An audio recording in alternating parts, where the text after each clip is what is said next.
It's time for Geocache Talk. Whether you are at work, in the car, or wherever you are, we hope you enjoy this show about the great sport of geocaching. If you're watching live on YouTube, you can be part of the adventure tonight in the chat room and participate with others as they watch the show. If you are listening later, please give it a like and subscribe on your favorite podcasting app so that you can get all of the weekly Geocache Talk goodness. If you have not become a patron of the Geocache Talk Network, what are you waiting for?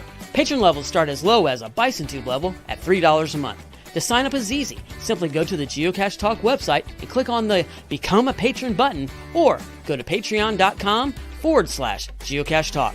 Patrons now get the famous Blackout coin, invites to special events, and other really great items throughout the year. Become a patron today. Have you subscribed to FTF Magazine yet? FTF Magazine is the #1 geocaching magazine available. It is a quarterly magazine that you can be part of. Submit your geocaching milestones and adventures to be published. FTF Magazine is also interactive with puzzles to solve and the hunt to find Spartacus. If you can solve the puzzle or find Spartacus, then you will be entered in to win a special path tag. Every new subscription, you will receive a special swag pack. Subscribing is easy. Just visit FTF's website, ftfgeo.com.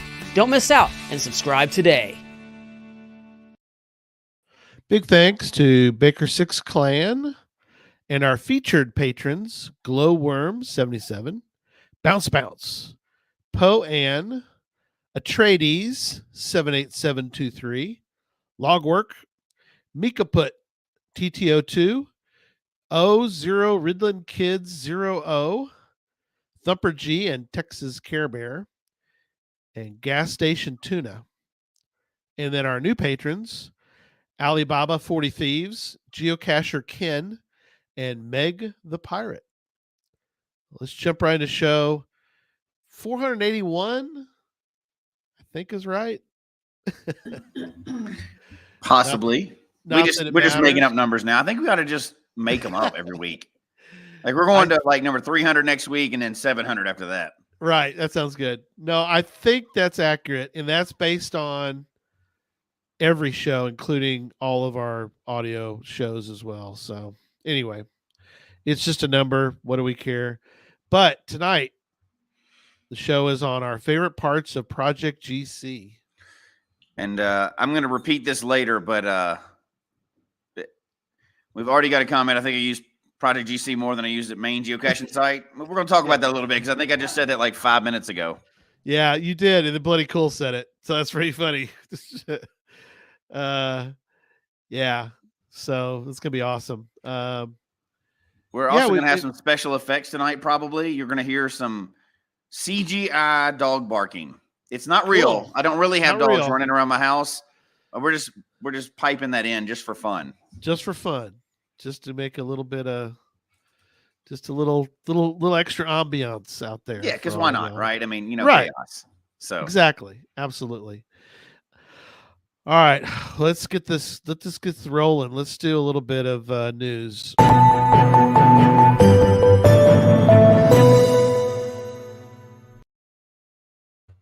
The leaderboard's still going, chugging along.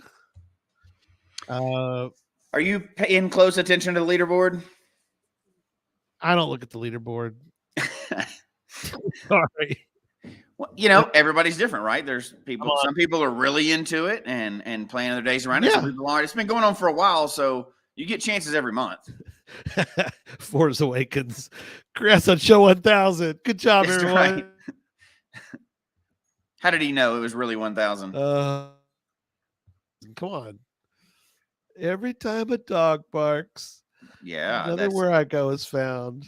That'll actually work in tonight's show as well. So every time a bell rings, an angel gets its wings. I don't, but I appreciate the people that do. I like it, and when I'm able to cache, it's kind of neat because I'll forget, and then the little banner will show up. Hey, you got another souvenir, and I'm like, oh, sweet, that's right, it's a new mountain. Let me look. This is gonna be bad. I don't cache a lot in the winter. I know that's a cop out, but it's sort of an off season for me. I know people are going to gasp, how can you be a geocaching podcaster and take off? I don't really take off the season. I'll cache. Well, and I there's don't other cache parts near. besides finding caches. There's many other things within the game we talk about all the time. Oh, absolutely. Geocache maintenance, event hosts, there's all kinds of things you can do. Well, I just drove 6 hours home from Memphis because we're planning a mega. Okay, so everybody get off my back. That's no excuse. You still need to find a cache every single day. And I found caches on the way, both ways. So there you go. So there. Well, you're still caching. I found caches in Memphis. Yeah. I think we're way off track on the news already. I was walking in Memphis. So yeah, no, I'm glad. I'm glad for the different things they do. I don't besmirch that. I enjoy a lot of them. I mean, I do too. I still like it. I think they're getting better every time. Yeah. I like how they can. I like when when they do the ones that are put into like the Wonders of the World. I really love that one. Yeah, that's my. I think the museum one was maybe one of my favorites because they put those digital. That's when they put the digital things, right? Yeah. I love the possibilities of that in the future for cache maintenance and everything else, and that's for another show, of course. But right. In fairness, that's a whole show by itself. What they could do with it. There you go. Take a drink. But it's still going on either way. That's the point of the news. Yep. CFO's with me. She agrees with me, of course. Great minds think alike. She's like, it's no fun. Can't wait to enjoy winter caching in Florida. All right. Pre-event coins are still on sale. So we'll mention that for Cache Fest. Mm-hmm. You can also get the crates. They're available as well. And, the thing to remember is you're like, I don't collect coins. That's okay. Think of it as a donation, helping us pay for this thing. Make a raffle at the next event. Give them away. Do something with them. Give them away. But think of it as if you give it, it's kind of like the PBS for a $50 donation. You're a part of you get some freebies. Your freebies are you get 3 coins, a blue and a red in the black. So, well, I told you too. I was at my weekly coffee event this week, right? And somebody there that was not me was there with the coins and the crate, and it was so cool to see that. I wasn't expecting it to be there. Right. He brought it, to show it that he had gotten it in or whatever, and it was so cool. It was it as cool as it looked, all the design and went into it and everything else, and it's extremely unique. Yeah. Very cool. Yeah, I've got a few. Well, the video definitely doesn't do it justice. The crate or the coins. There's a few. There you go. There they are. Okay, moving on. Yeah. Help us out. Buy a coin. You're such a good salesman. So yeah, just got back from Memphis. I got a big old pot of beans on the stove, but I can't move it yet, so it's just stewing. Yeah, all 4 burners.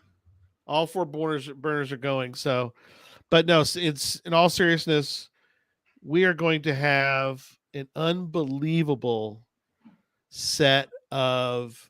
Well, the mega is going to be incredible, but on top of that, you kind of want to try to plan to be there Wednesday through Sunday if you can, because each day is going to have 2 incredible events per day, and they're going to be great.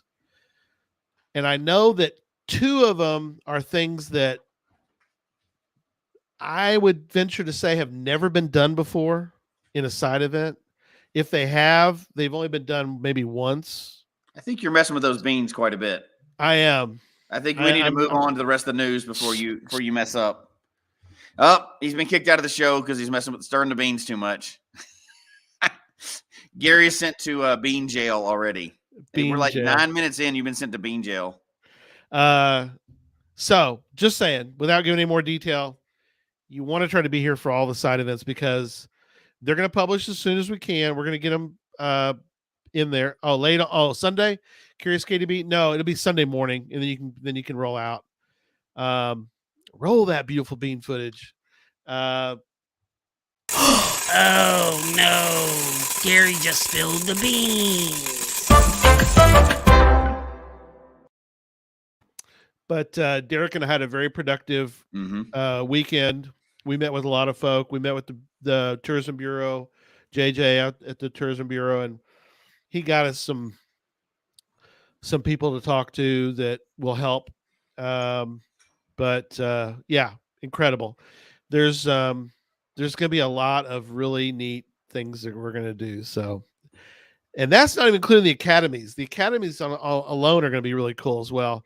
Yeah. I talked to the Puzzle Talk guys, and their brains are churning and they're asking me all these questions. And so, yep, sorry, Ryan. Ryan was going to come down. He couldn't make it. He was going to be with us too, but we'll get you filled in, Ryan, on all that. But yeah, the Puzzle Talk guys are rolling. The Gadget Talk guys, they're got their plans for all of theirs.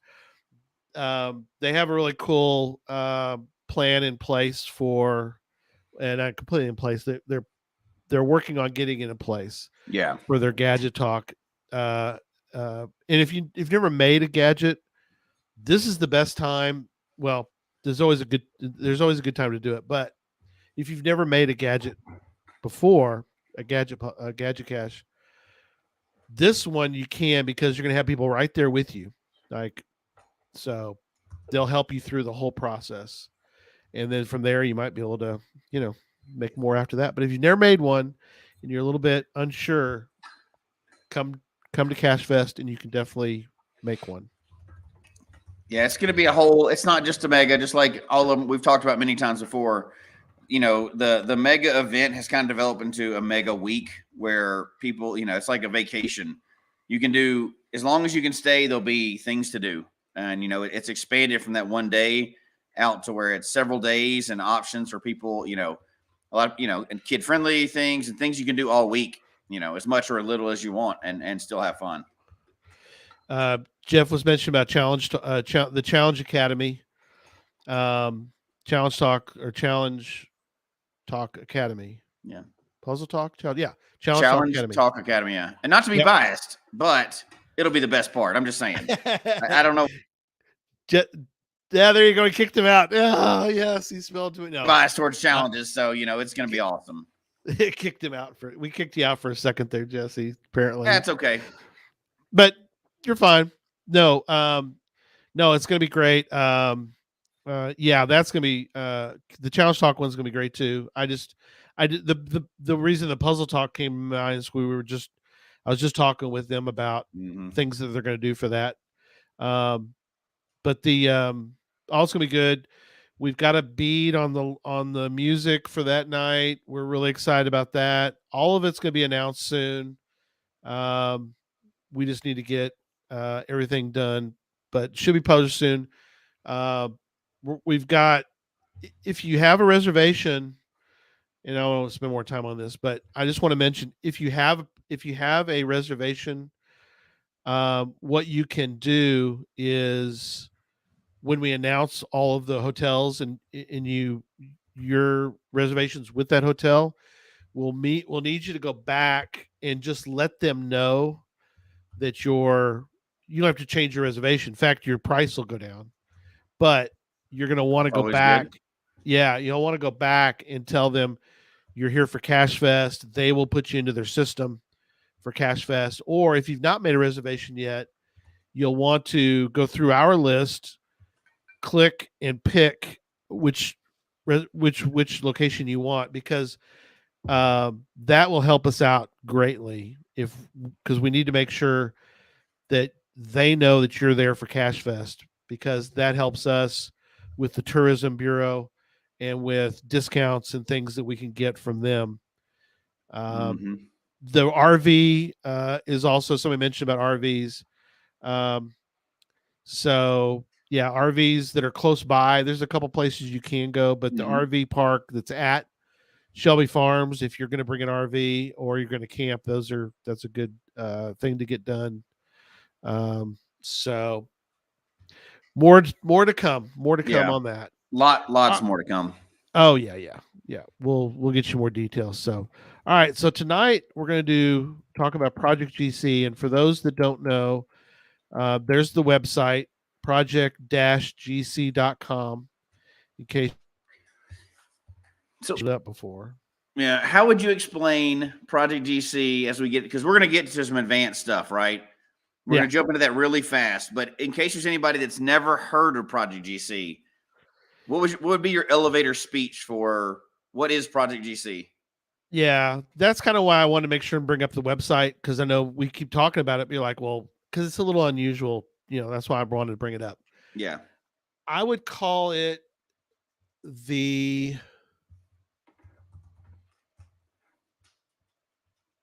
it's to me, and I hate to use the term toolbox because there's an actual geocaching Yeah. toolbox Yeah. website. Um, I think of it as it's the But it's less toolbox and more like data, stats, and planning, I think. yeah. Right? Because it's There's not like so puzzle many solvers and stuff like that in it. It's right. stats and planning and stuff like that and mapping, and we'll get into all that. But like GC toolbox is something totally different, and there's tons of It websites is out there that'll like they have algorithms and all that other stuff, and cipher decoders and all that stuff. This is not Project GC is not like that. right. It's really about stats and information. Yeah. Stats Master Remen, Suite. There you go. if I hopefully pronounce that right, Remen. Yeah, he says, or he or she says, Stats Master site. So they're correct. It is a Stats Master site. That's probably the best way. Now, what you do with those stats is way more complicated. Neil Moore says an encyclopedia. That's a good way to Mhm. put it. Good way to put it. The the ninja says takes my numbers game to a whole new. That's what is really amazing about it. Yeah. It is, and it's Virtual such says office a assistant. it's such a resource that like we don't tend to repeat shows, but Right. we've talked about Project GC before, and we've only Yeah. scratched the surface. Oh, I know. We could talk about it for 5 shows in a row and still not cover everything that you can do with Project GC. And Yeah. we're not trying to make this sound like an ad for Project GC, although we all love it. But it's definitely, if you're getting deeper into the game, it's a very good resource for that. It's an obsession facilitator. I like that. Nels is correct on that. Yeah, it's an enabler without a doubt. It is. And we'll talk about it tonight too, but I have absolutely gotten on Project GC to check one thing before. And then next thing you know, you're looking at the weirdest stat you could ever imagine, and it's an hour later. Absolutely. An hour. Yeah. You look at your watch, it's like, I probably need to go to bed soon. Oh my gosh, it's 2 a.m. I need to go to bed. Well, I might as well get up now. Yeah. Of course, a lot of people are more familiar with it now than they used to be because of what Houston, Texas Dave said, which is the challenge checker. So challenge. So for some people, they get in, they check do the challenge checker thing, and they get out, and you're kind of doing yourself a disservice, I think, because now, granted, the challenge checker is awesome, but there's a billion other things in there that are cool. Yeah. So shameless plug, pretty much all the books I've written. Can't get this anymore because people hated my title, but this book was pretty much written using Wilson algorithm, which is in Project GC. Mm-hmm. So there's that.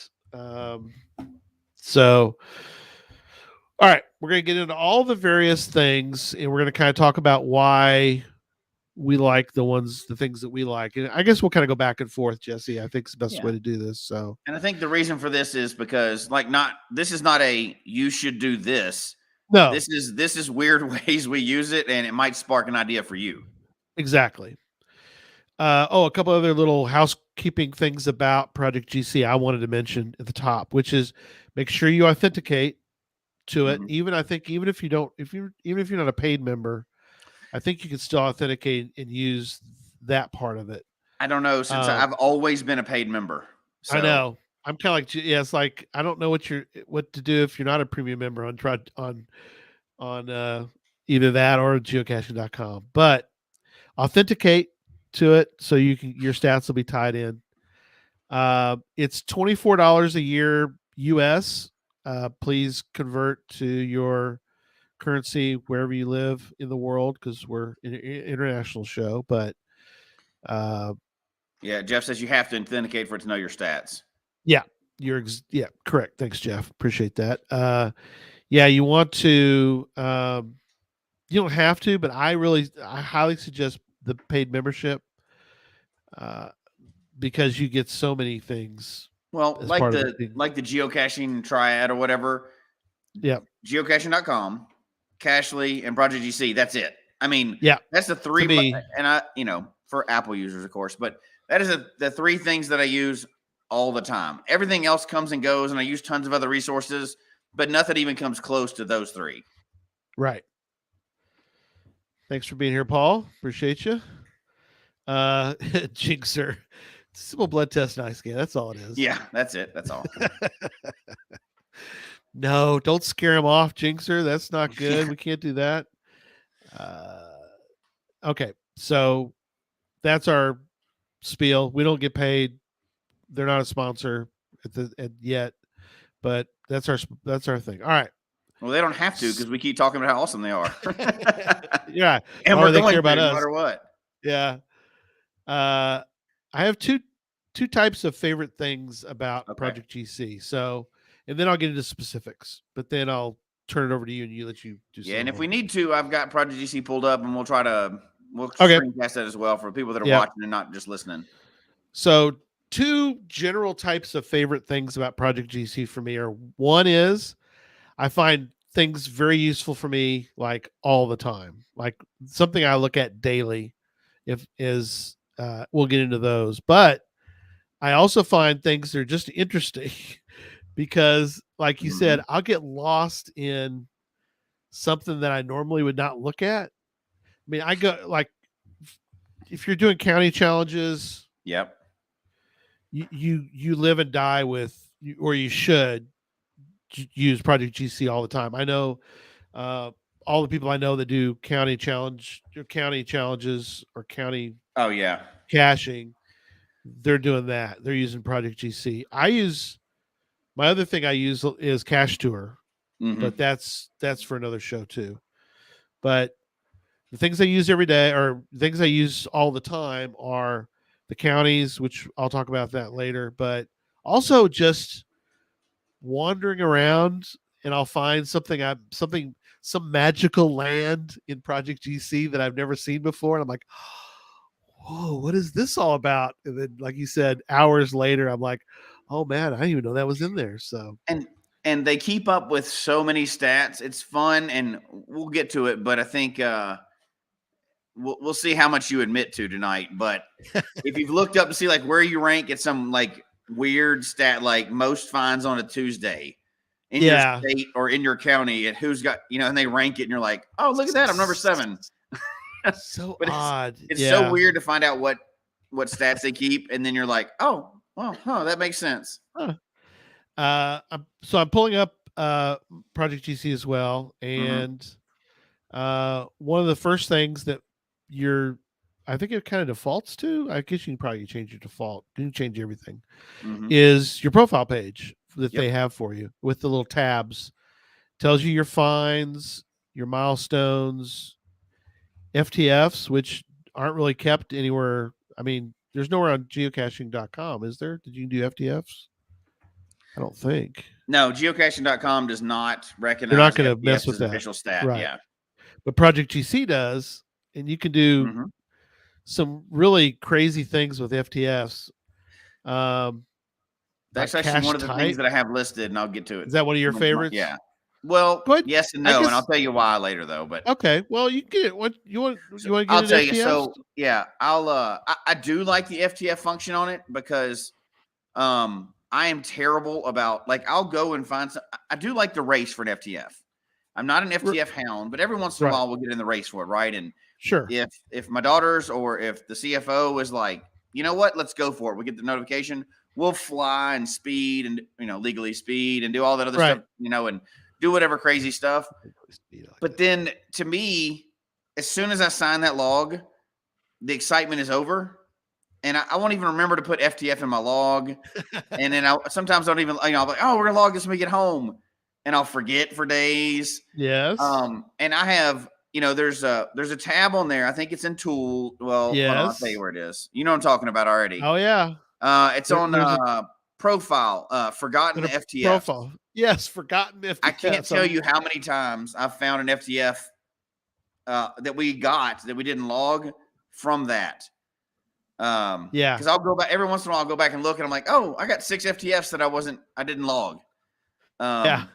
And obviously that's the ones that you logged, but forgot to tag them or whatever, or didn't say anything about FTF in it. And I know that's got to be frustrating for FTF hounds, but I use that one every once in a while. I'll go in there and I'm like, oh crap, I was first to find on this one. And I know we flew down the road to get to it, right? Yeah. But I probably would have about half the FTFs on there that I have if it wasn't for that forgotten FTFs thing. That's awesome. Yeah, I love that. Second to find rules. Yeah. Yeah. We've all had several of those for sure. Mm-hmm. So I'm like you. I'm not an FTF hound, but it's kind of fun to find one once in a while. And same thing. You should look and see how many, since you've got it pulled up, you can look and see how many FTFs you actually gotten. How many do I have? Good question. FTFs, I've got a whopping 35. Yeah, I mean, neither one of us are big. I've got about 149, it says, but wow. And but I have we're not FTFs crazy FTF peoples. I have FTFs in 4 states. Oh, how do you know that? It tells you FTF by location if you go into the FTF What? part. Yeah. Man. Another stat for me to obsess over. That's awesome. I have Texas, Kansas, Arkansas, New Mexico. I got Texas, Colorado, Kansas, Wyoming. Oh, Nebraska. Oh, cool. Look at that. I didn't even know about the state thing before now. I never paid attention to that. I just learned something new already. Hey, we're done. Show's over. 27 minutes in, we're done. I learned something new. How about FTFs by cache type? I've only got 3 cache types. Where's that? It's right under FT. Go to your front page. I was under the forgotten FTFs area. No. Go back Go back to profile stats. Go.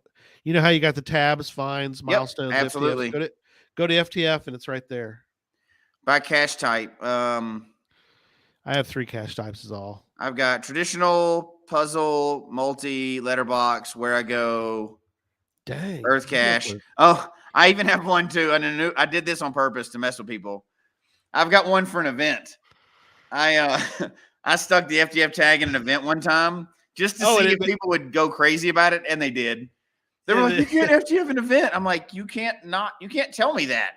FTF is an official stat. I can do whatever. I can put that in my signature log if I want to and claim FTF every single time. So it shows up though on this. Yeah, it showed up on there. So it shows up on my little FTF stats as event. That's awesome. Hey, if it's there, you can use it, right? Right. Put FTF on a cache list to see if it would work. I'm sorry. We don't want to mess with. We don't want to mess with. I'm gonna ask if anybody else has. You got FTF by size, by type, by difficulty rating. Wow, I've got I didn't realize I have 3. I have 3 that are a difficulty 4.5. I feel pretty proud about that. I'm not a. I don't have FTF on a. I don't have. No, I have 4.5 difficulty. Yeah, I got a T5 T5 FTF. Look at you. How about that? Huh? Now, do you think people like? I'm assuming then if it's a stat that somebody follows it, right? And therefore, I wonder if anybody's ever. I'm sure tons of people have, but do they loop FTFs in their matrix? Somebody does. You can do You can do a fizzy grid of FTFs. I mean, Paul. So they raffle off their FTFs for events. That's not cool. a bad idea. I mean, I don't know how you control it, but that is a cool, fun idea. Yeah. Somebody gets to claim FTF. Yeah. So Owen said they've done it. Oh, I like that. We're gonna have to start doing that. Yeah, that's a cool idea. How Something different. mad? How long do you think? And it would take for people to like just have just a revolt. If you put FTF in your like your caching signature, so Right. every one that Every you did, like you get like is it FTF? 15,000 FTFs. Well, yeah, it's your stats, so I guess you do what you want. And I'm sure you could, and actually you can pull up FTFs, the most FTFs. So somebody's got to be leading the world in FTFs. Oh, this is interesting. Just Running Away says he's got some in 2 other countries. That's pretty. Oh, that's pretty good. That beats our stats of 4 or 5 states. Yeah, well, But I mean, okay, so all we've talked about, which neither one of us are FTF hounds. The only thing we brought up so far is FTFs, and there's I know that much stuff about it. I mean, yeah. Most states, most countries. I guarantee you, I hope somebody's listening to this either later on or right now that knows somebody that's got multiple loops of the Matrix on FTF. Yeah. That's pretty wild. Okay, so let me mention a different one that I like, and you can go down a serious rabbit hole. Oh gosh. Well, you can with everything on Project GC. Everything. How about the badges? Oh gosh, come on now. The badges. I love the badges, and oh my gosh, I have looked at those so many times, and I'm like, and I've done caching because of those badges, where I'm like, oh, I need one more multi, and I get the diamond badge. You're the diamond, yeah. So, kind of explain badges to folks that have never looked at the badge. Okay, I'm trying to pull it up. Badges. And we'll give a quick down and dirty explanation, right? Because we don't want to go totally off of. You've got yours pulled up now. I think it's under tools. You pulled mine up. So if you've got mine on there. So badges, originally Badge Gen. So they incorporated it somehow. Yeah. Badge Gen was a site that would pull your stats, and I think originally you had to pull a pocket query, right? I'm sure somebody knows that for sure. Yeah. And then you would pull it over and they would do your badges based on that. And it was like, so there's several there. Like, if you look at it for attending events, for finding, there's tons of different ones, right? It's called Badge Gen. I was trying to find it. Badge Gen was what it was. Yeah. And now it's on Project DC, of course, but like, doing so there's different levels. It starts off and it moves up levels and it goes up to diamond. That's the highest level. But they also have like little tags that go on it as well. Yeah. FTF loops and things like that. And so you can really just dig way down into all kinds of stats and stats that you wouldn't, not even all of them will qualify for challenges or whatever, because, the rules, but like, favorite points received, favorite points, how many CEDOs you've attended.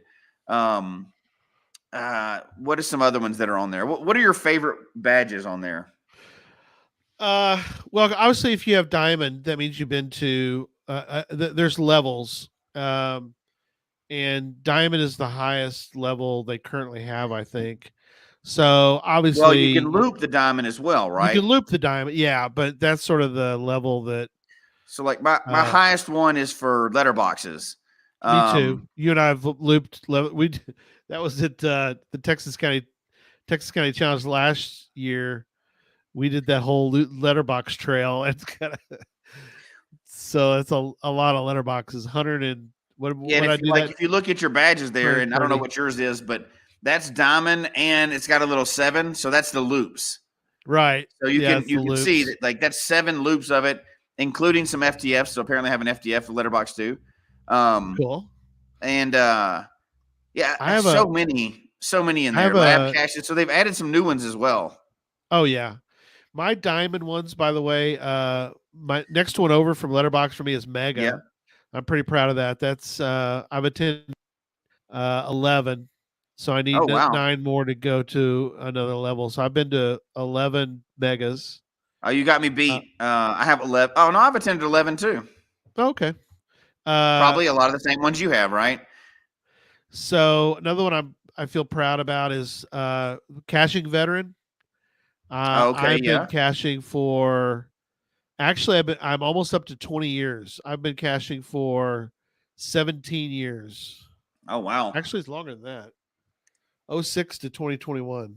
You've got me beat. So that's why does it say 17? Because we're in 2022. Oh yeah, So 2022. you don't have the math badge apparently, but you No, have I the don't have rest the of math badge. That's for sure. Cache owner. I have 232 caches owned.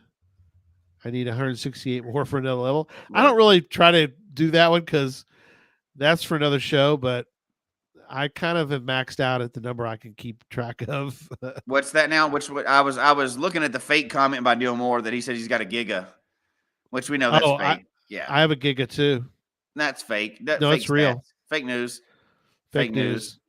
No, I was saying about I have 232 caches that I own. They're not all live though, but that's for another show. But I don't. I'm kind of at a point where if I add a cache, I don't. I try to keep the same level.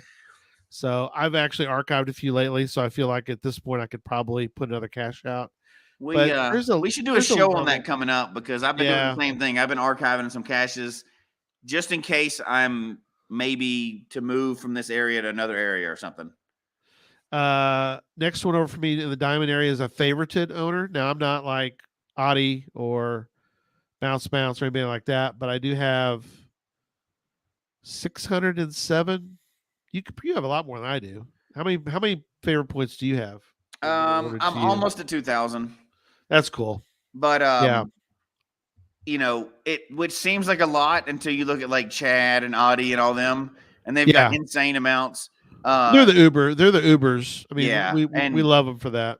Derek in the that's running the thing too is the same. Like he has a lot less caches put out, but he gets a lot more favorite points on his. Right, I put out a lot of caches, so I'm in the 400 plus of putting out caches.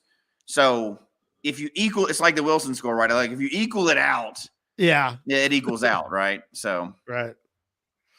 Tom's been to 24 megas. That's good.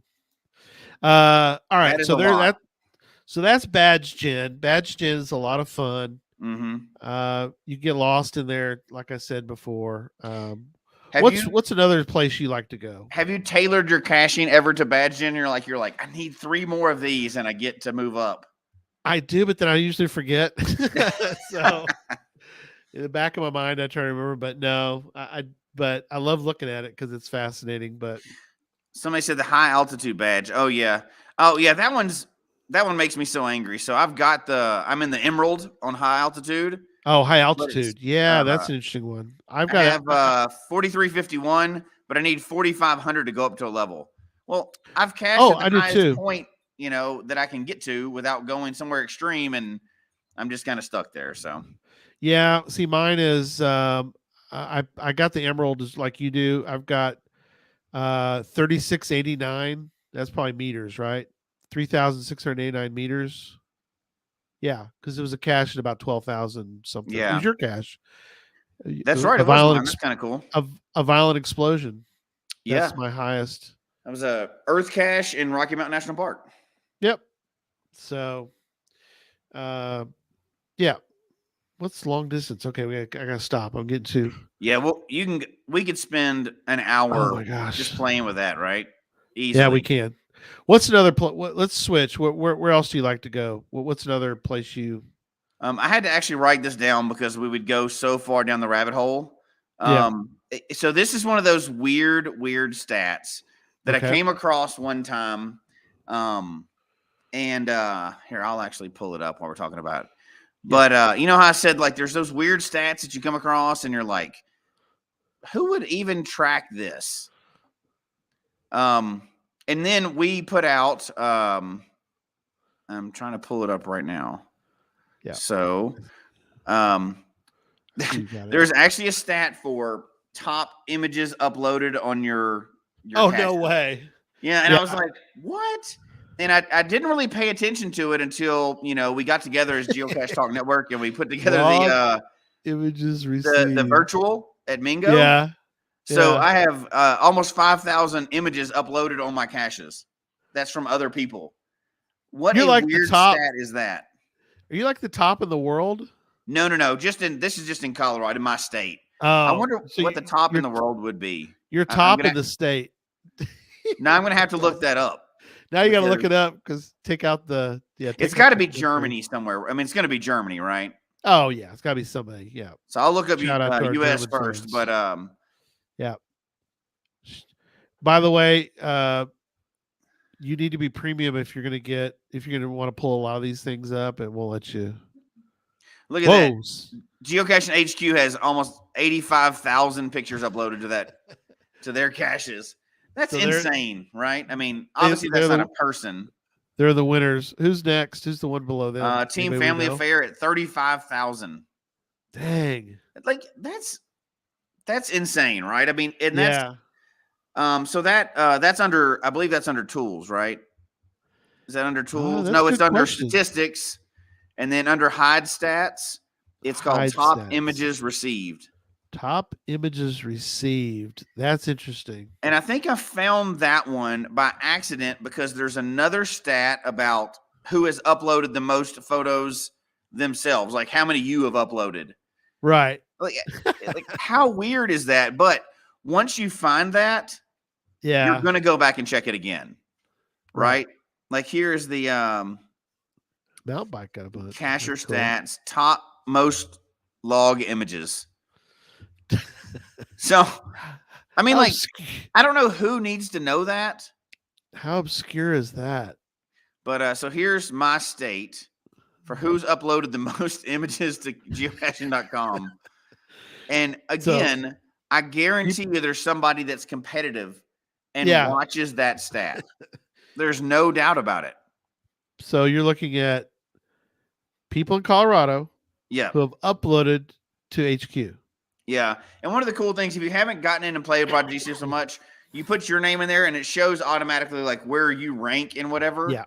That's the addictive part, right? Oh yeah. I maybe should have narrowed that down some anyway, but like how who needs to know that? I don't know. And like maybe there's like a photographer out there that's really into that, or I don't know. Oh, it's is that so? Curious KDB mentioned see there at the bottom where it says, remember, geocaching game sport hobby is not about quantity but quality. Who told you that lie? Yeah, that's not true. Nobody believes that. Kelly and I we both believe that. Wait, no, we definitely agree with that, right? But okay, so that one's going kind of slow. That's probably my internet, so we won't even mess with that one right now. But I just thought that was Jinxer, I hope I don't pop up. That would be funny if somebody is, but that was one of those weird stats. And now because I came across it, I go back and check it. Sure. And there's no reason for it. You don't get any, souvenirs for that. You don't get anything for it. It's just one of those really weird stats that I'm just fascinated by, knowing that somebody is out there very interested in like trying to move up the leaderboard in their state, country, or world or something. They are. And they're I'm going to do 10 photos on every cache I find. And, it's the mindset behind people is fascinating within this sport because people get, people love data, right? And we love data. Right. Generally, people in this hobby tend to love data a lot. And that's not even the only weird stat I've come across in there, but that's one of the ones that I just thought, like somebody programmed a whole algorithm to search for that. Like that didn't just happen to show up. GC, HQ doesn't do that. So somebody had to like sit down and go, I'm going to pull this stat and this data and I'm going to have that up there. And that's a function that you can do every time. So weird. Okay, back to me. I'm going to focus on me. No, I'm kidding. Focus on you. Focus on me for a moment. So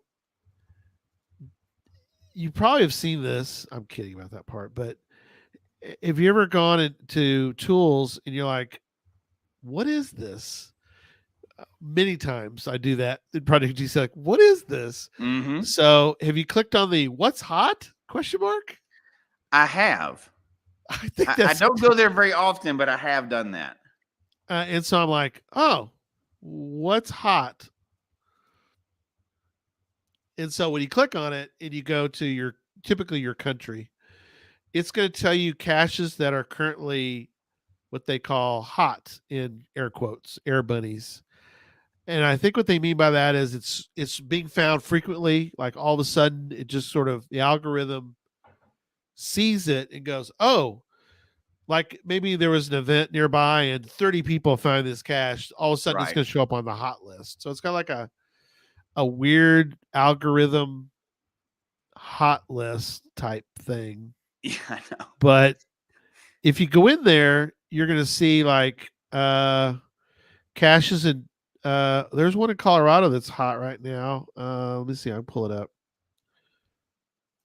There's a letterbox in. Oh, I got a goofball thing going on here. Hang on. Let me reset.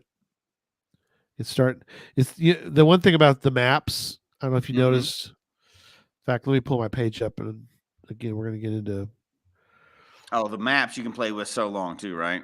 Oh, the maps. Oh gosh, yes. We don't want to. I don't want to go a whole show on maps, but Yeah. Chronically Tired Mom pulled up. There's most clothing optional caches. okay. Yeah. I've been to one. It was a weird experience. I don't know if I'll do it again, but not that one. But Strange. that was Yeah. kind of a weird. Yeah, I definitely felt like I was being watched. Oh, Bill Move says his Indiana Jones cache has been hot before. So There should be a badge for that. a badge for hotness. Yeah.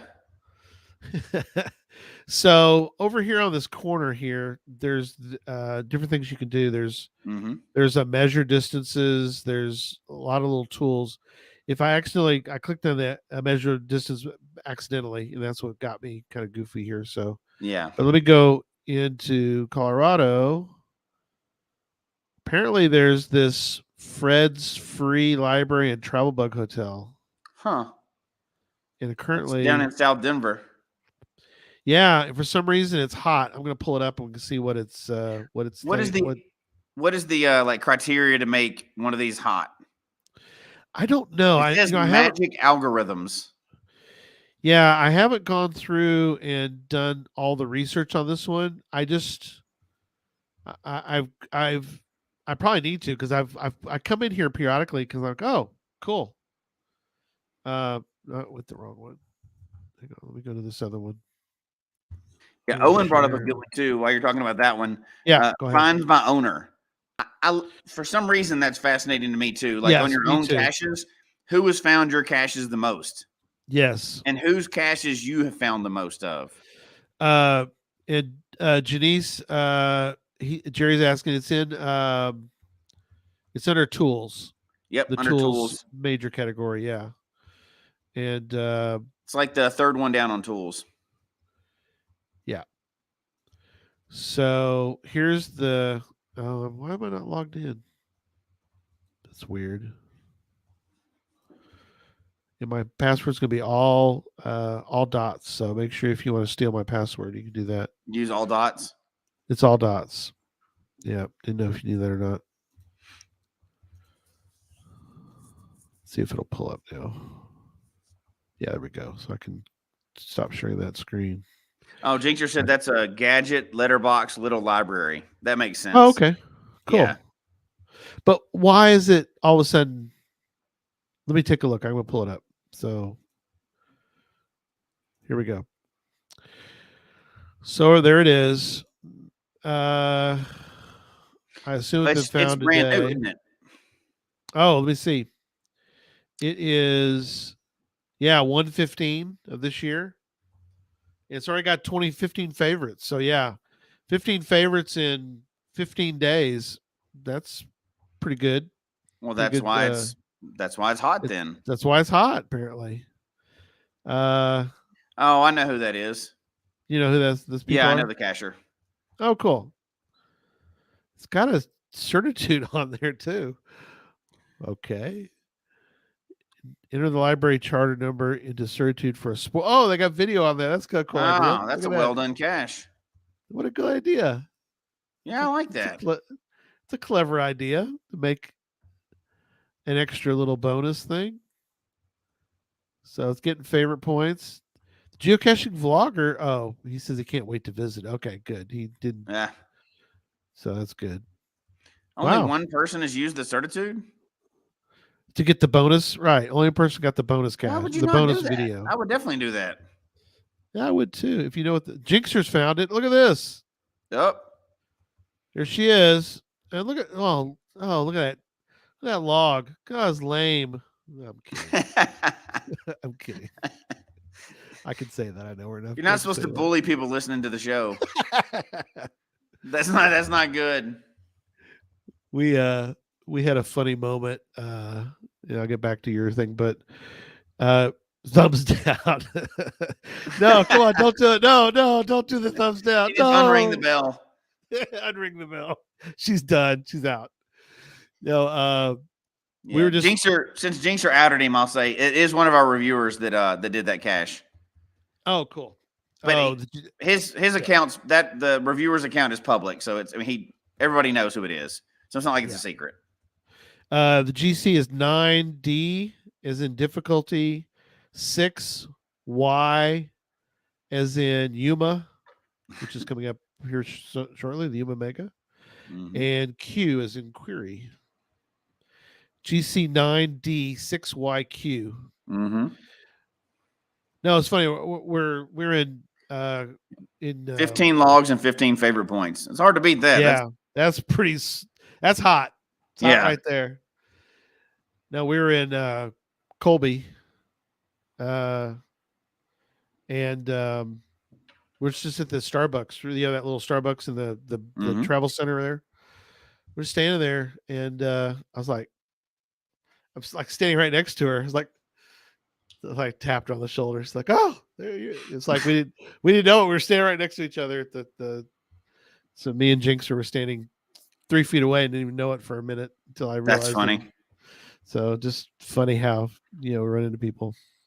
All right, what's the next one for you? So obviously there's a couple places that are all tied in together, and it's related to challenges, right? Those are absolutely my favorite. And right. I'll skip over the sections that I go to that my competitive nature takes me to, and we'll go to challenges. But like I'll go through phases where I'm hosting a bunch of events, and I want to see how many I've hosted compared to other people in the state or hitting certain type of caches. I go there pretty often, but that's just the competitive nature of me. But really where I spend the most time is either on the challenges tab or I'll show you the other place that I go. And this is kind of, I may have mentioned this before, but under tools and challenge checkers, everybody goes to challenge checkers, right? I'm always fascinated by what challenges are out. Yes. But even more so, I'll go to, and it's not cheating, but I'll go to when you go to challenge checkers. So when you pull up the challenge checker page, you know, it'll show challenges or whatever, and you can look up all kinds of challenges. But one of the first things I go to is checker requests. And when you do that, because it's wide open, the requests that people are asking people to build challenges, it's open. It's not secret. I look at all those before they even become challenges and before they become checkers, and you know what challenges are going to be coming out. So and you're kind of like eavesdropping. You recognize, and you're like, "Oh, that's a great idea," or "Oh, that idea is not going to work." Right. And I'll go in there a lot and look at it, and sometimes it's funny, and I'm not going to point any particular instances out, but it's comedy to go in there and look at some of the requests that people that build checkers get. Oh, wow. And they're insane. It's stuff that's not even close to the rules. and they have I have this great idea. I want only people that wear red shoes to find this challenge. And the people that build the challenges are always so magnanimous about it. They're like, man, I'm sorry. Here's a rule. We can't do this. And it'll be stuff that's like totally off the wall and be like, dude, you know, you know that they're just slapping their head back there and going, no, man, no, that's not how that works. You know? I really love, I have this purple pen. It writes purple. Can I make a challenge? Yeah, you can around only my purple pen. And they're like, no, just no, man, no, you can't. Thanks for playing. Outside of that, if you pull up the challenge checkers, sometimes it'll take some tweaking. They'll catch them, they'll send them Right. back, and they'll tweak it or whatever. But it really gives you an insight into how people are thinking, and you can get some really great ideas if you're trying to build challenges, based on what people are trying to put out, right? And it's just, You're like the guy who, like I don't remember. I didn't have this in my day, and I'm pretty old. But apparently, if you lived on a certain rural area where, if you picked up the phone, it was like a party line, and you oh could yeah. hear everybody on the party line. You're like that guy. You're like the guy that wants to pick up the phone and listen to other people's conversations. That's what you're doing, right? You're It listening to kind of them. is. I mean, it's wide open if they didn't make it secret. No, So, I know, but you're listening to them converse about their challenge. yeah. But here's I how love it. That's frequently funny. I've done that. So Oh I saw no! one. I was at an event. We have tons of local events, Right. and I'm not going to say who it was or the specific incident or whatever. But this cacher in the area, she's talking about. She's like, "I got this great new challenge. Y'all are going to be so surprised." And everything else. And I was like, "Oh, is that the one where you got to find 10 letterboxes in 1 week?" She goes, "How did you know? I haven't even published it yet." Huh? And I How let her would I kind of know hang on that? it for a little while, and I'm like, "I just can't tell you. I got secret information." That's And I'd read awesome. it. I've been watching this when she gets it published, and I was like, "Huh, I wonder if I'm going to be qualified for this challenge." And But now I you knew about it long before it got published. It was funny. see. Now you corrupted Neil. Neil's in there doing the same thing right now. He's like, "There's a quest right now for zodiac sign dates." Yeah. Stop it! Stop people! Stop telling people to go in there and do that. You're No, going to it's corrupt these open. They good. wouldn't let you do it if they didn't want you to. There's So here's these what I'll good, tell you. Look, upstanding citizens, and yeah, you're corrupting them. if you don't believe me, go into those challenge checker requests sometime when you And have a look little around. time to play around, and Right. just start reading through them. That's And you will hysterical. be, some of them you'll be like, "Oh wow, that's a great challenge. I'm going That's to copy true. that. I'm going to do that in my area." You could Some of them glean. you'll be Yeah. like, "Is this a geocacher or is this like fake? Did Right. somebody punk them? And Are they what's going on serious? with it?" Yeah. And it's very, very fun. No, because now we all know that I'm obsessed with challenges, right? Now you got But Jinx, you doing it. hey, look, it's fun. I'm telling you, go in there. It's comedy relief. It's great. But I do the same thing on geocaching.com. Yeah. Frequently, one of the first things I'll do when I go on there is I'll filter out by challenges, which makes it even easier now with the attribute thing, right? Yeah, that's And handy. then I'll do the date range of the ones in the last year and buy Right. the newest ones out. And I probably once every few weeks I'll go on there and I'll see what brand new challenges are out. And just because it gives you ideas, fresh ideas, and click it, put it on a list. I have a list that's super long. That's just like I think it's called Good Challenge Ideas. Oh, that's a good idea. And I always do that. But Project GC is where I come up with a lot of those ideas too, and I'll watch them because when they come out, the GC code because they're going to build it and everything in there, so where the challenge is going to be. Right. You can get a lot of information on it just from that. Yeah. And it's if you're obsessed with challenges, that tab, the challenge checkers, you can really dig into it. Tons of fun.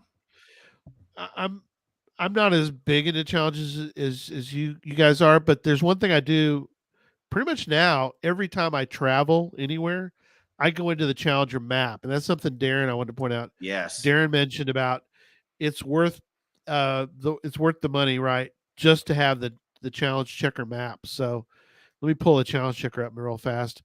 Map, because the map is awesome. So while you're pulling that up, do you use the how do you track the challenges that you're, and I don't want to get into like challenge talk show, right? Because I get obsessed with challenges and we'll be talking about it the whole time, but I go to this map a lot. Anytime I'm going to a new area, I do the exact same thing you do. Yeah. I check that area for the challenges. Although if I'm in an area, I'm going to sign the challenge anyway. Yeah. I don't care if it's something that says, like if your name's Memphis, you can't ever qualify for this challenge. I'm going to do it anyway because I could change my name. Who knows? Yeah. So you're asking me about how I use it? Yeah. So you go in there. Do you then target those, or you just? Yeah. What I'll do is, if it's along my route or if it's somewhere I'm going to be, and I qualify, then it's on the list. I'm going to go do it. In fact, Derek and I went and tried to do one of them that it's an older one, and tell me if you've not done this before. Okay. It's an older challenge, and I was really excited to do this challenge.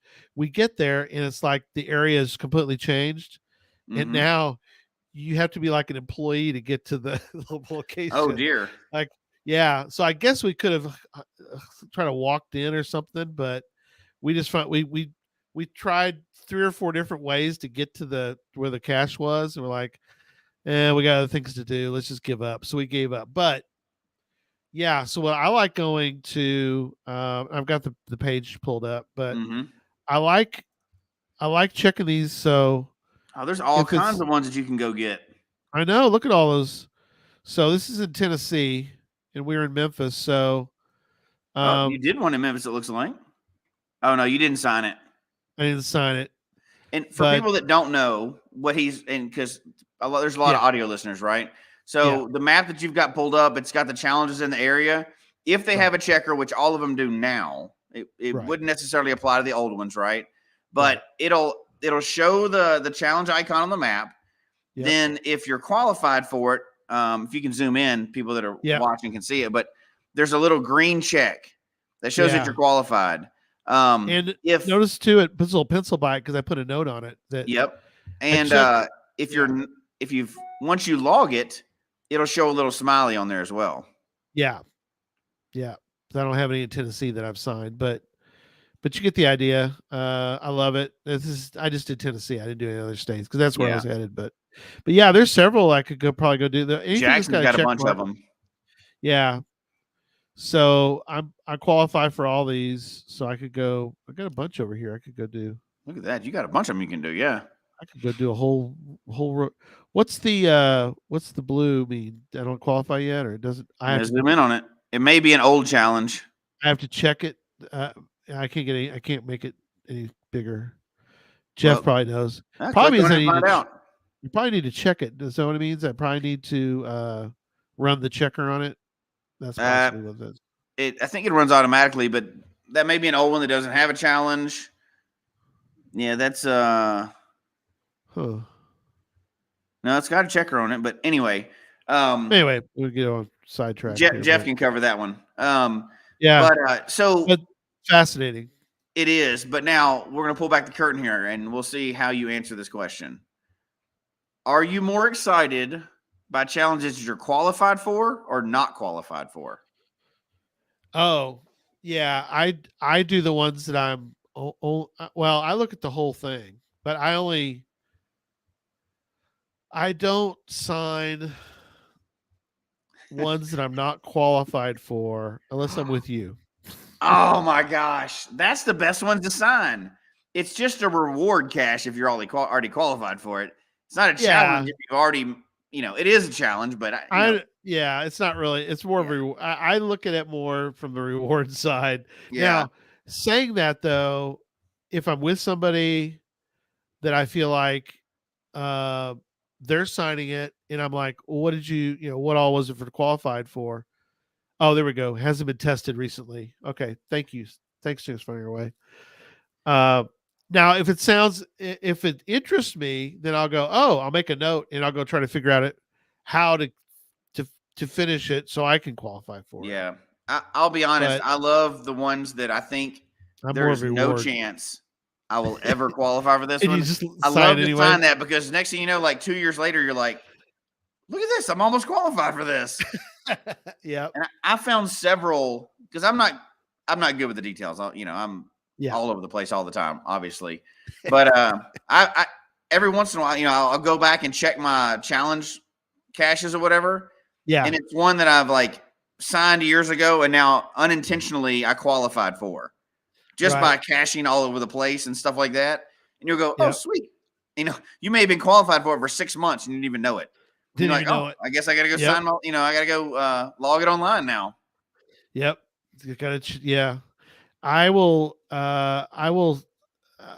especially if I'm quite a ways away. Cause the one that comes to mind is I was in Rhode Island and I signed a cache. And it's a real simple one. It was, find 2,000 caches and you can go sign it. And I was pretty close to 2,000 at the time. And I'm like, I'm going to sign it and make a note. And when I get to 2,000, I'll go back and log it, which I did. But I was like, I don't know. It's just something about, like you said, I guess I'm more of a rewards cacher. I look for ones that I've already qualified for. I'm like, oh, I'm gonna go sign that one because I qualified, because they're fascinating. Well, there's some obscure. I find the obscure ones you can't do anymore kind of interesting because Yes, they're I do obscure. too. I mean, there's sad you can't do them anymore, but I'm glad there's still a lot of them are still out there because they are fascinating, in many ways. So, all right, what else? Where else intrigues you? So, is it your turn or my turn? Yo, go ahead. Your turn. What else So intrigues you? one that I like, and I don't know if anybody else uses it this way or not. There's one called caches per area, which sounds kind of boring, but if you're a cache hider and you like to hide caches of all kinds of different types, you can pull up caches by area. Yeah. And for people playing along at home, go to stats, statistics. Yeah, so go under cache stats. Go ahead. Cache per area. Okay. Yeah, cache per area, and then you can select your area, and then you can pull in additional filters and do caches by type. So let's say, where goes a good one, right? What it'll do is pull up the number of that type of caches per that area. So if you look, Larimer County in my area, which is my area, my county, has the most where I go caches around. Right. Well, the reason why that's interesting, other than just general knowledge, coincidence, right?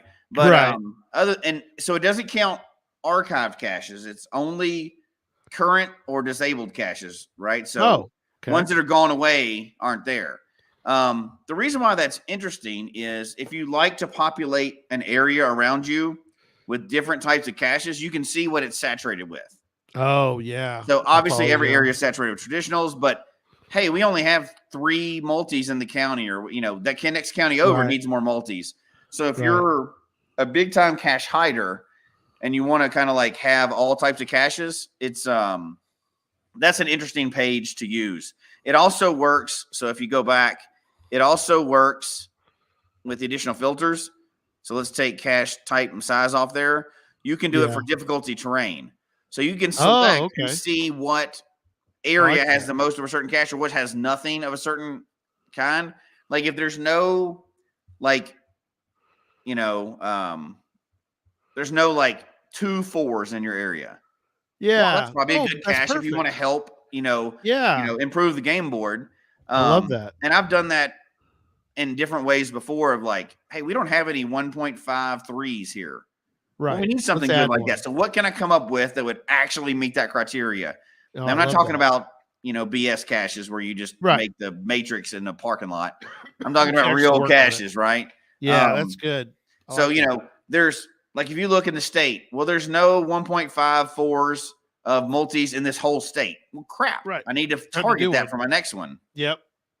We talked about with Cache Canada. We talked about, I think it was Earth caches, right? You were saying yeah.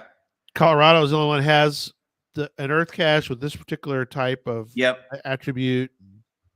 And it's not attribute, but that's mainly for cache hiders, but because there's another way to get to it if you're just a finder, right? You can do and obviously we won't be able to cover everything tonight, but if you go to your profile stats and you're working, and we can. Yeah. So it's the opposite of the profile stats where it keeps up with your matrix. Yep. That is good for counties and state mail. You're exactly right. And slowly loading, but while you're doing that, here's something fascinating. And I think everybody has different things for their state, but Texas goes from Harris County, which is where Houston is. There are almost 8,000 caches in that county. 7,728. Think about that for a minute. Is that a saturated county or what? 7,728. Well, I guess how big is the county? It's a decent size. It's Texas, but it's not huge. But it's Houston, so you're talking about one of the largest cities in the country. Yeah. It goes all the way down to Kennedy County, which has 3. There are 3 caches in that county. So there you go. That's more than Loving. Loving County, I've always thought was the most, because Loving County in Texas, it is literally in the middle of. I mean, there's nothing out there. There's no signal. There's no nothing. You got when you hit that county, you got to be ready to find what you were. You have to have been prepared. You have to offline whatever going to Loving County, because it's a whole other world in Loving County. There's nothing out Yeah. there. There's like almost no cars in Loving County. It's all oil trucks and all that, because it's a very a lot of oil refinery in that area. But yeah, so anyway, that's like you said, it's a fascinating. That's a fascinating stat. Yeah, I'll show you the opposite. What I was talking about was and I'm sure everybody knows this by now, but I was fascinated when I found this out. Yep. Digging into it, if you look at your difficulty terrain chart, if you haven't ever done it, you can select by cache type.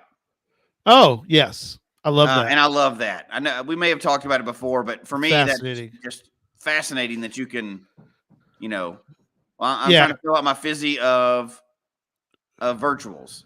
Well, you can actually do it. It'll look for you. That's just wild that it digs down that far into it.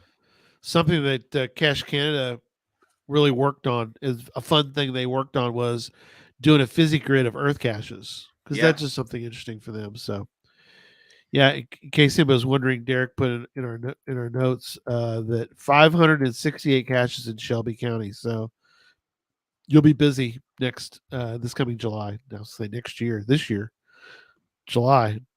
It's not far off. Oh my gosh, we got to start planning. Okay, end the show. We got to get planning. Yeah, we got to start planning. Yeah, we better get stuff going. We're running out of time.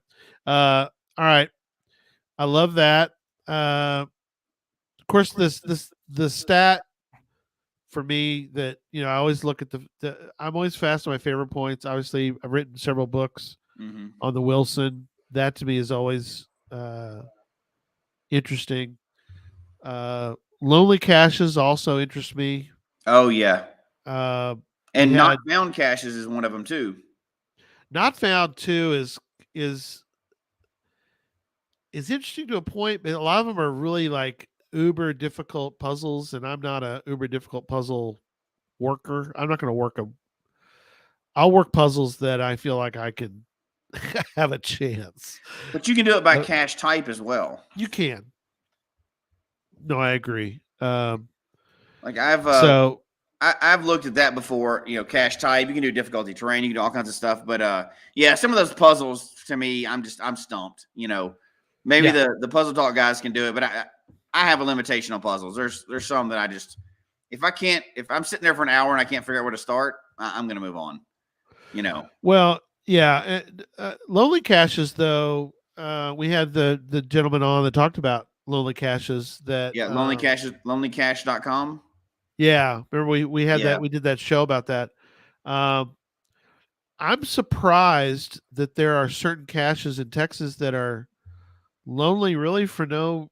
I mean, they're not really that obscure or that off the. I mean, they are off the beaten path typically, but they're like. Now, granted, I've tried to find some of them, and it's a mixed bag. Sometimes I'll find them. Sometimes this cache is gone, and it just fallen through the cracks. And even though the reviewers try to keep up with those kind of things, once in a while you find one that it's kind of off the radar of everything. The owner's gone. Nobody's mentioned it to anybody. Nobody's trying to find it. It's not like it's had a bunch of DNFs. It's just sort of fallen into that lonely area where nobody's. It's like the forgotten cache. But it's so much fun. The lonely caches is a fun thing to do. Now, everybody may have a different opinion on this. We've talked about this before, but you can look them up and you can really do a lot of research on them. Now, in my area, most of the extremely lonely caches, like 3,000 days plus or whatever, they are in very remote, extreme terrain. Yeah. So they're super hard to get to, but And some of them have owners that have been gone for years, but they're still out there, but they're so remote they don't, archive them or whatever. Yeah. But those are fun because, that's when you get a group together and you research everything and you go out and you target one of those and you go as a group so that you're out in that, way far out. And even if you don't find it, you still end up with a great day because you're out catching with a group. Yeah. Yeah, I agree with you. And there's areas of Project GC that I don't concern myself with, but if people want to, that's up to them. But I don't look at top finders or top caching streaks or top caches in a day and all that stuff. Mm-hmm. That's for somebody else to have fun with. That's not my area to look at. I mean, they're out there, and it's unless you're in the hunt for things like that, right? Yeah. Like some people sure. are trying to be the top finders of Cache Canada. They're not doing that. They're doing it for Matrix or whatever. But I want to find the most earth caches of everybody. Yeah. I want to find the most challenges of everybody. Some people are in the hunt for that. And that's why they're checking those stats. And you can find it. You can find all that stuff. Oh, yeah. Or just find out. And you can see it too, because for a fact that if you can find it on there, somebody's also tracking it. Yeah, exactly. Somebody is in the race for it. Somebody knows who the top 5 are. And for a fact, if somebody's in the top 5 of something, not only do they know, they probably know who the other 4 are. Exactly. I mean, like, we're competitive by nature, right? So people say they're not competitive, but everybody's competitive about something. Sure. Yeah, and there's things though that I really enjoy because I enjoy it, and I could really care less whether anybody else. I mean, I'm trying to be mean, but I'm just saying that. I'll give you an example. One of them that I like to look at. It's on my own profile, and this is something too. We're kind of making a circle back as we start to wrap up tonight. Yeah. Things that are on our own profiles, and one of them is number of cache types in a day. And I know people have done more than I have, and I've done more than other people. I mean, that's just, it is what it is. But there's something about it. It was a memorable day. Yeah. In Manhattan, Kansas, or near Manhattan during Moga, hanging out, with Derek and his Joe Derek and his dad, and Susan and I went out and we did 10 cache types in a day. Now I know Craig and Joshua during Mingo Madness did 13 in a day. It's a little tricky too, because that's the fun thing. It's almost like a convergence of, the planets or whatever. You've got to kind of have these. You have to really plan that out. Yeah, and they're fun when they merge together in a point where you can do a lot of them in a day. But you got to have some stars aligned to get. I don't know. You probably have 10 in a day, right? Is that your top? I've done 12. 12. Okay. I did not get 13. It wasn't possible in the time I did 12. Right. But we got everything that we could that day. Yeah, but 12 though, still, you had to have some stars aligned to get 12, right? Oh yeah. Oh, you have to, right? Because you have to not cache in that area. There needs to be a mega. There needs to be community events and a webcam and all kinds of stuff that you can get to. And that's not always the case. So it takes a lot of planning to be able to do that. Yeah. I mean, if you think about it, to get that many, like you said, you could usually find the basics, but then, like I said, we had a mega. I could have gotten an event, but it had been a lot more driving that day. I could have gotten 11, but to get a mega, a webcam, which, that's a whole other story. A really cool where I go, a multi, an earth cache, a letterbox, a mystery. There was that whole grouping, and some of those are not always close by. Well, like not only that, that's going to be your whole day. Yeah, That I was mean, our whole day. if you're humping it and moving around, that's going to be your whole day, and it takes some serious planning or whatever. Yeah, Bird Turtles did a big day, or what they call them, yeah, for bingo. Mine was Coin Fest in Nebraska. Yeah. There's certain things like that you will find on Project GC, and to me they're great because they bring back memories of. Usually, it brings back memory a good fun time doing something. So, like for me, most finds in a day.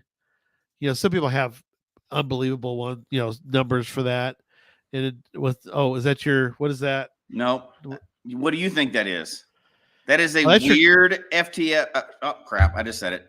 That is a weird stat. It's the most FTFs according to Project GC of anybody in the United States. 10,068. Yeah, that's possible. I guess. I mean, who knows? I'm Who not knows? saying that a person has or hasn't gotten it. I'm not That's saying pretty that somebody amazing. else doesn't have more, that they don't use Project GC, but Yeah, that is an insane number. That's that more is an than insane number. most people have ever found. Yeah, that 10,000 is is more than most cachers have found. And that's for FTF. That's a ridiculous stat. Absolutely ridiculous. I had to look it up though, since we mentioned it. That's fine. Yeah, that's pretty funny. This is one that not everybody cares about. Whatever you want to say about it, but it brings back good memories for me, and that was us doing that whole letterbox. Oh yeah, day. So that day, including the other caches that we found together that day, for me, and again, this is me. I ended up doing 135 caches that day, which is insane. But again, we went down. That's your most caches in a day, right? Yeah, 135. But just it brings back memories of going down those dirt roads, stopping every 528 feet, and getting out and signing those logs. And once in a while, we had the crazy. Remember how we would? There was a couple times we talked about this before that. Yeah, we did. You're like, you'd pull it up. And you go, nope. This is a throwdown. And sure enough, we're like, let's find the real one. And the real one was so close. You're like, I could take a picture from the picture of the throwdown and the real cache and the same thing. That was always fun. The throwdown and the remote cache are like not far enough. You can take a photo. So, but it's like, get back in the car. Let's go to the next one. Let's keep going. Let's do another one. We just kept going and going and going and going and going and going. So that is an obscure stat, but there's a more obscure, I don't know if it's a stat or whatever, but that I use, and we've talked about it once before on the show when we were going through Project GC, but I still go back all the time and check it. This is one of the ones that I check regularly, and I consider it cache maintenance. Okay. It's shortest and longest logs. Yeah, people love this one. I still go back. The long part I don't care, right? Because you can fluff those up. I've seen people write stupid things in there, and but the shortest one is interesting because I have a bad habit of writing like more to come or whatever, or stuff like that. Or I did a lot of FTF in the beginning, not FTF, like TFTC when I didn't know how to do stuff. Yeah. And I go back every once in a while because once you do it and refresh it, the next time you come back, you'll have a different shortest log. You'll fix it. Right. So I go back and try to fix any of the logs that I can. And I've been going through, and I just because I like to have a better log, right? If I can't come up with anything else, I won't. But I'm not going to fake something for it. But that's one I still go back. Ever since we did that the last time that we talked about Project GC, or that one time, I still go back. Every time I go on Project GC, I check that one stat. No, that is a great use of Project GC, is to go back and figure out. Because you know what you'll find, or at least I don't do this anymore, but there was a period of time when I would do more later. Mm-hmm. Oh, I did that too. Yeah, more later, and it was just like wherever I was, I didn't have time to write the log that I really wanted to write. Mm-hmm. And I remember of all things, we were talking one day, Sydney and I, and back when we had good old Sydney on the show, and she goes, "Well, pull up some of your obscure ones that are short." And it was on Mingo, and she goes, "Seriously, you did a more later on Mingo?" I go, "Oh my gosh, I think I did when I was gonna because I want to write the whole story, and I forgot." So fortunately, I found it and and I fixed it because I wrote the actual story of my finding of Mingo the first time. That's funny. But we had a good laugh at that. She ribbed me about that. She goes, "Seriously, you're gonna do a more later on Mingo?" I was like, "Oh gosh, yeah, that was bad." So you can find stuff that is kind of a mistake in a sense, Do by you using ever Project use GC. do you ever use the forgotten favorites? Yeah, I've used that a couple times and I'm like, oh my gosh, I didn't favorite that cache. that is really good. That's also probably for another show, and that is Mhm. You and I use them a little bit differently because I have left I left a favorite on a cache and I'll leave it there forever. And that's because it reminds me it's like a mental reminder of that cache because of the how memorable it is to us. And so oh, there you go. Your favorite at HQ? Kelly, oh my gosh, Not come everybody on. does. We don't have to get into that now, but I know certain people that would not favorite HQ. So, Yeah, which that's seems not a insane to me. I mean, it's like the mecca. yeah, But yeah, hey, you know what? There's the top cache in the world of favorites or whatever. There's some people that didn't favorite it. That's just all there yeah, is to it, and we don't want to go down that rabbit hole, right? But right. so I want to throw out. I know we got to wrap up, but here's Yep. the challenge I would like to throw out. It's Okay. kind of a 2-part challenge, and we've talked about this before. Like, if there is a stat that exists, there's somebody that watches it, right? Like, there's Correct. any aspect Yeah. of the game. I would like to see what the most obscure stat that people are interested in from Project GC. Email us. Yeah. You know, I'm sure we can find a prize somewhere for the most obscure. There's got to be an obscure stat in there that we have never thought of that people are interested in, right? And Yes. I love those. I love the obscure stats like that. And geocachetalk@gmail.com, send it, and we'll read through some of them. But we got to Yes. have a winner for that because there is like it seems pretty normal now with all the weird stats we're talking about. But like that photo thing, when I found that, I was like, somebody is racing to be the number one in this. Somebody Yes. is. Somebody So is. I'm sure there's something else like, there's got to be some weird because you can really dial and like dig down with those filters to some really specific information, like who's number one in the world at finding 1-1 letter boxes on a Tuesday. I can Yes. guarantee you there's somebody that's like, I'm gonna beat Something so and so obscure. at that. Yeah. They're watching it. They're like, "Oh, dang it. Somebody just did a fifth one. Now I got to go find a sixth one. Oh my gosh. How am I going to find a Tuesday letterbox, a 5-5 letterbox on a Tuesday that's at a certain altitude? I'm going to have to scour the whole world to try to find this cache." And even more, there is somebody else out there that is convinced that somebody cheated to be number one in that. For a fact. You did not That person find the cheated and blah, blah, blah. 75th Yeah. 5-5 letterbox in one day. There's no way Yeah. you found 75 5-5 letterboxes. Yeah, there's on a no way Tuesday. that they uploaded that many photos of letterboxes on a Tuesday. Yes.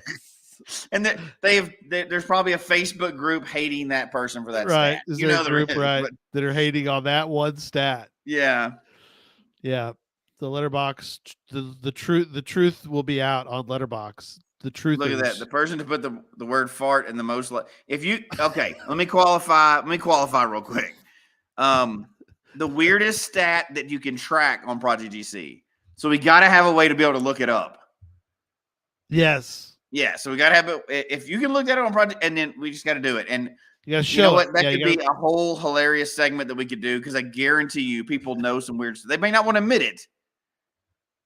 But obviously we're going to out them when they send the email in. But of course they may not want to admit it, but they know they like that stat. Yes. Absolutely. Absolutely. All right.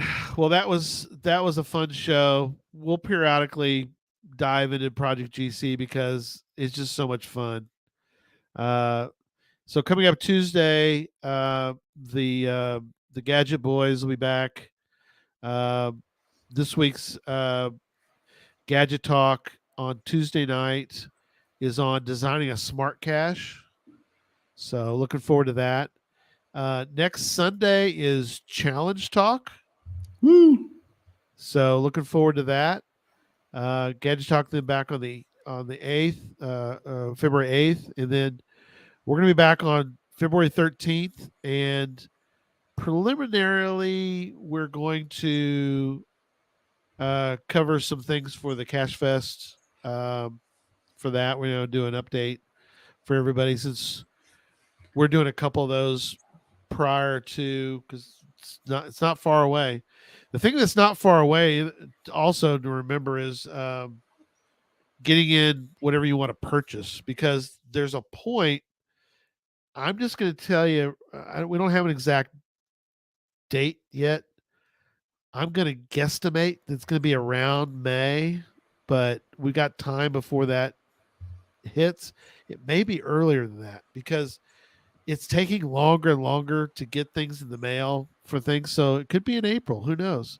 So you kind of want to get your what you are wanting to purchase. So if you want to get the VIP package and get all the cool things that go with that, you know, like that coin. Look at that coin. That's incredible. We're showing it on the screen right now. And there, I don't know of any other coins. There may be somebody you can find one, but there aren't a whole lot of coins with the back of where you can see what does Signal look like back there, on a coin. So there you go. And his Signal is flapping in the breeze. And that's really cool. So whatever package you're interested in, I mentioned the VIP, but there's a gold package too. You go check them out. Yeah. But basically just order early because the world is wonky. Yeah, order early just because we have to do a cutoff because we can't purchase the coins unless we have a general idea of how many we're going to purchase. We can't purchase 500 if there's not 500 right passes sold. So all right. Well, thanks, Jesse. That was a good show. We'll do some more Project GC in the future down the road, but that was a lot of fun, and we'll see everybody Tuesday night for Gadget Talk. Mm-hmm. So we'll see y'all then. Good night, everybody.